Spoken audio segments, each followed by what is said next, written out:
Hey, welcome to the Nurture and Nourish podcast. This is Krista from Hilltop in the Valley, and today I wanted to share with you an episode that was originally a YouTube episode or YouTube video on the Hilltop in the Valley YouTube channel. And this one is covering the grandma's habits from 100 years ago that are considered therapy for today. It became one of the most popular videos on the YouTube channel, which was not a really big channel. But I think because it was such a hot topic, people really enjoyed getting to know this and learn this. So I have divided this into 3 different episodes. This is the first, and there are 2 more after this, so stay tuned for those ones as well. There was a lot of research that went into these episodes. I hope you enjoy them. Without further ado, let's listen to some of Grandma's habits that are therapy for today. When my oldest was diagnosed with PANS-PANDAS autoimmune encephalitis, and we brought home our 2-year-old malnourished and traumatized daughter from an Eastern European orphanage, my hope to care well for my family went from just a desire to a vital necessity. From milling and baking with my own Einkorn flour, to learning age-old health habits, to trusting God in the valleys of life, I've learned that nurturing and nourishing the family is a holistic quest. Come along for conversations that encourage you to see all the nourishment we were created for in this life. Let's talk. Hey guys, it's Krista from Hilltop in the Valley. Perhaps you are looking for a few self-care ideas today. Maybe you're looking to find yourself after a life transition, or maybe you just need to take better care of yourself emotionally, physically, mentally. Well, today we're actually going to look to find the answers to these in history, because you know what? The lifestyle of those in the past is actually the therapy for those today. So maybe it wasn't your grandma. Perhaps your grandmother never knitted or canned. Maybe it was your great or great-great-grandmother. But let's go back a ways and we will see what the difference was in the lifestyles. As we become more of a society that uses machinery and technology and consumerism, our mental health has actually gone quite a bit down. So today I want to bring you 5 different habits from grandma that, of course, were lifestyle back then, and they are therapy today. Okay, number 1 is a rocking chair. A rocking chair is actually therapy. So when we first looked into adoption, we had to go through a lot of classes, and one of the people that did a lot of the talking in the classes was an occupational therapist. This is someone who works with disorders such as sensory processing disorder, which has to do with how your body connects with and views the world around it through touch, through the movements, and it was very, very helpful for our adoption. So during this time, one of the simplest things that we learned that was one of the most helpful was that spinning happens to rev the body up. Meaning, if you want your kids to not go to sleep, maybe spin them. Anybody have a husband who really likes to take kids right before bed and give them spinning rides, or likes to flip them over a bunch, and then they can't go to sleep or calm down? Yeah. We also learned that the rocking movement is actually very, very calming for the body, and there's a lot of benefits that come with it. Rocking will help with preparing your body for sleep and actually helps your body to go into the deeper stages of sleep. There is a reason why moms like to rock a baby to sleep, because it really does help them to go to sleep. It also helps with anxiety. It helps with focus. Isn't that interesting? It also helps your system to calm down and release good endorphins, like the mood boosting endorphins that make you feel good. And it can lower stress. So there's a reason why we have multiple swings in our front yard. The kids love it. And you know what? You can tell that it helps them to feel good. So maybe you also need to add a rocking chair to one of the furniture items in your living room so that you can take some of those benefits for yourself as well. By the way, I will go ahead and I will link a lot of the studies, a lot of the websites that I did all the research for this video with down below in the information box, so you can go and you can learn more yourself. Okay, number 2, working with your hands. Have you ever heard someone say the phrase, idle hands are the devil's playground? Well, it kind of is true. Look at knitting, for instance. Now, I'm not somebody who actually knits. I would love to learn, but I'm not at the moment. But researchers have looked at knitting and they have found that this activity actually lowers your heart rate by 11 beats per minute. What are some other activities that someone might do on the couch?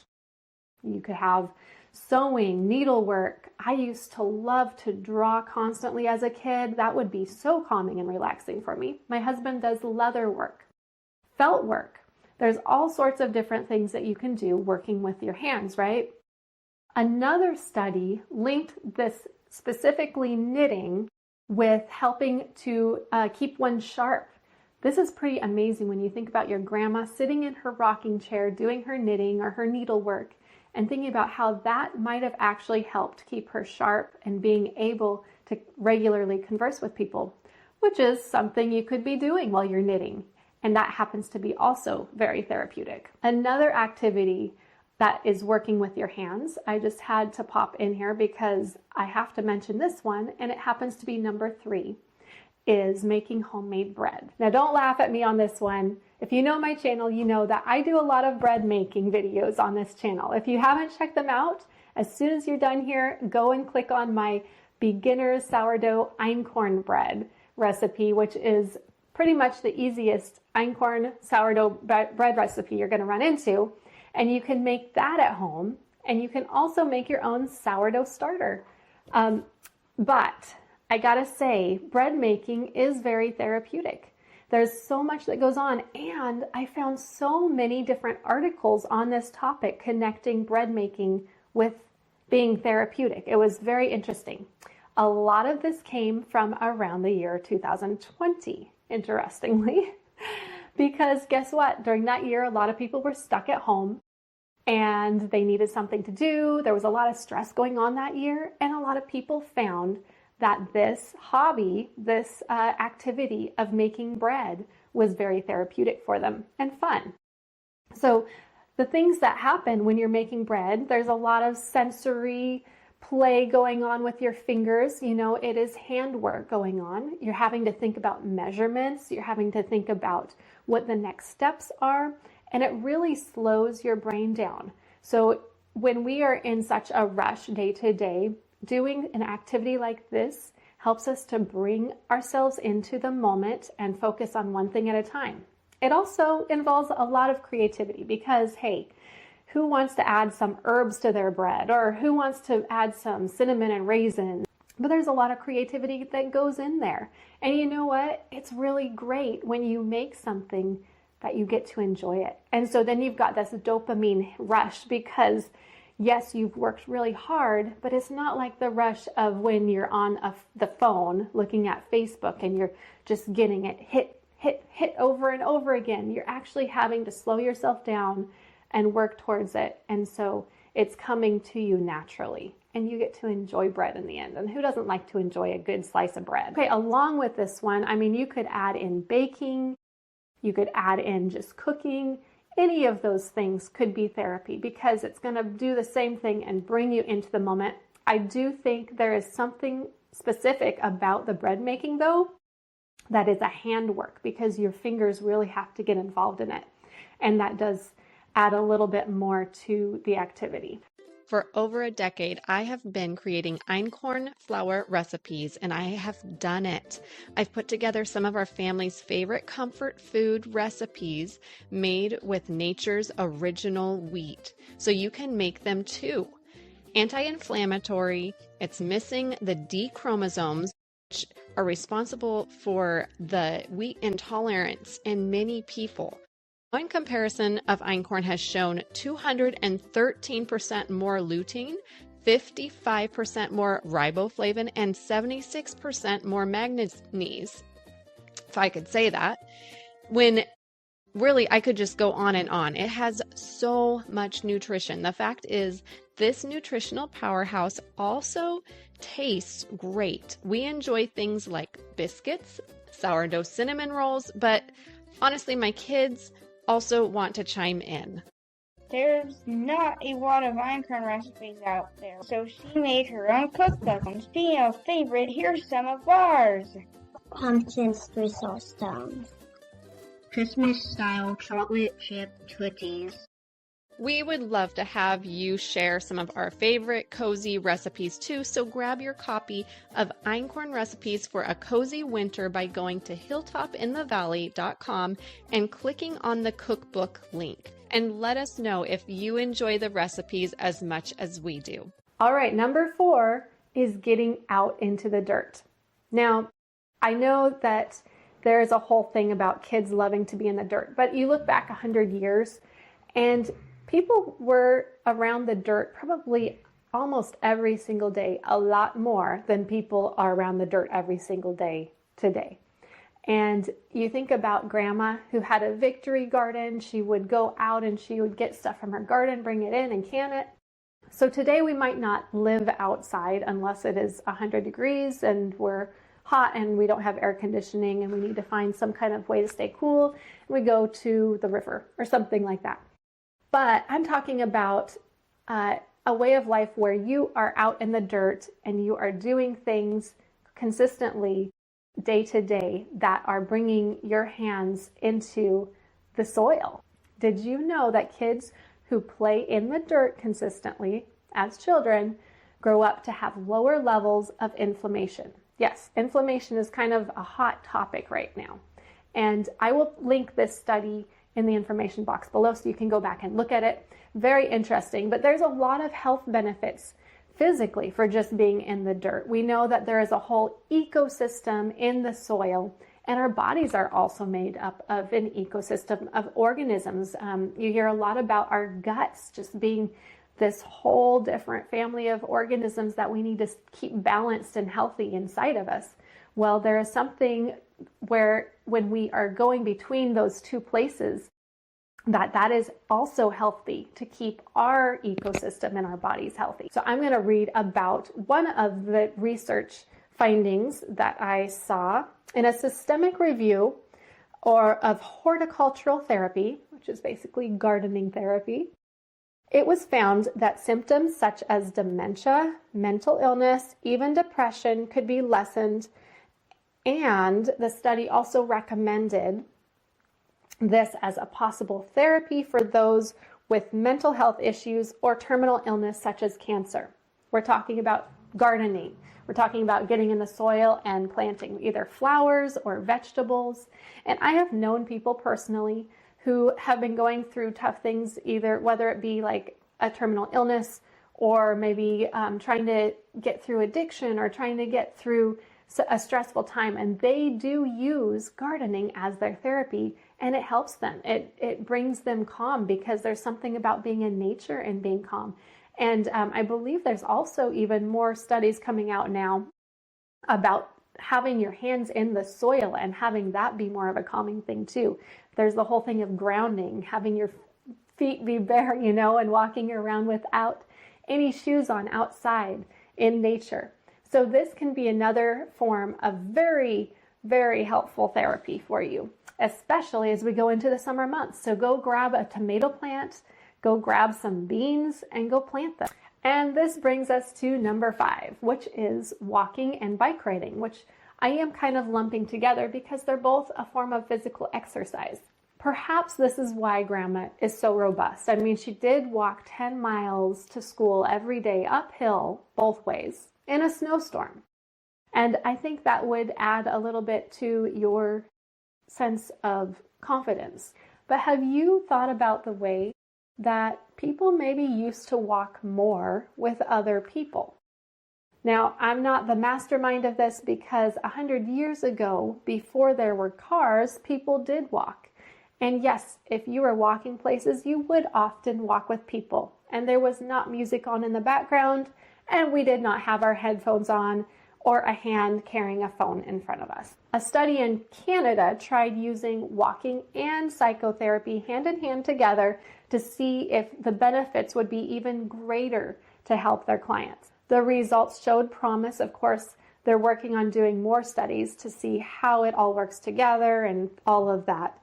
But It is pretty obvious because you know that there's going to be benefits from walking. We know that there's benefits walking, such as lowering blood pressure. You know, it's going to have health benefits with it. It's also going to give you generally a little bit of a mood boost also if you're walking. And then with using counseling or psychotherapy, you know, that's being able to talk to someone openly. And we know that there are benefits with that to relieve stress and to help you calm down, to help with anxiety a little bit.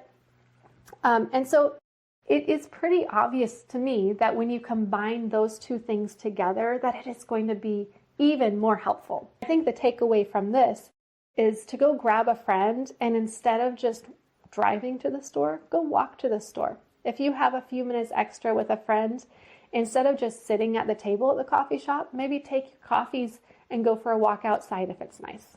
So I don't want to finish up this last point without getting into the bicycling aspect of it, because I found so many good things on research connecting bicycling with therapy and with mental health. So this includes lowering your anxiety, your depression.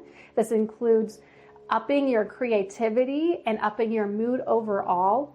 And it helps your memory. Those are just a few ways. So these all sound really good to me, but I just have to remind you that most of these things are benefits from exercising. So yes, I do think bicycling is great, but do remember that if you want to get some of those benefits, that you can also do other forms of exercise if there's another exercise that is helpful to you. And that will be a therapy as well. One of the pictures that came to my mind as I was reading the research on bicycling and how it is connected with being like a therapy for people was a picture of the Anne of Green Gables, Anne of Avonlea film.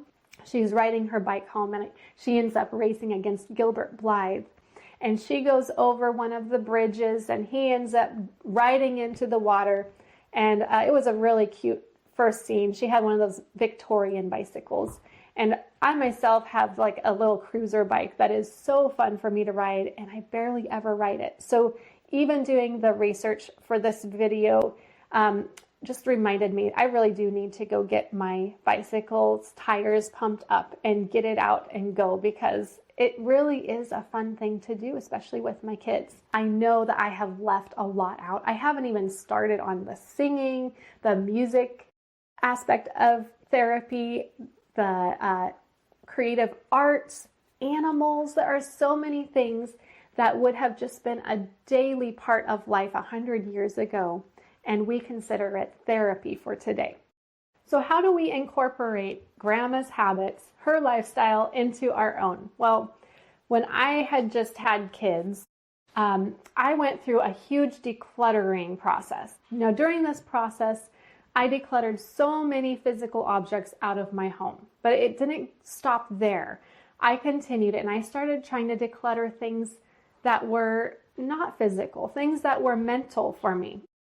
Now, just like with addiction, when you change a habit, you can't just say, no, I don't want to do this anymore. You actually have to replace your old habit with a new habit because it is so ingrained in you. You need to replace it with something. For instance, if you are trying to kick a coffee habit, let's say you don't want to do the caffeine anymore, then you need to replace your coffee habit with something that's kind of similar, but is still going to give you the pleasure that coffee gave you. So maybe you get a tea that is a rich flavored tea and you add milk with it, but you make sure that it's something close and something that is going to give you the same type of joy that coffee gave you. It's the same idea when you are trying to change your lifestyle habits to be more like Grandma's, incorporating more of those lifestyle habits that act more like therapy for you.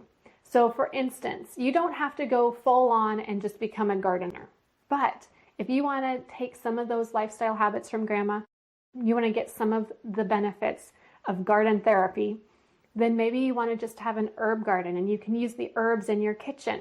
You can use the herbs when you're making your bread. Whatever you choose, know that you probably won't get the same dopamine rush hit like you would if you're looking on Facebook and there's always these new flashy pictures coming out at you.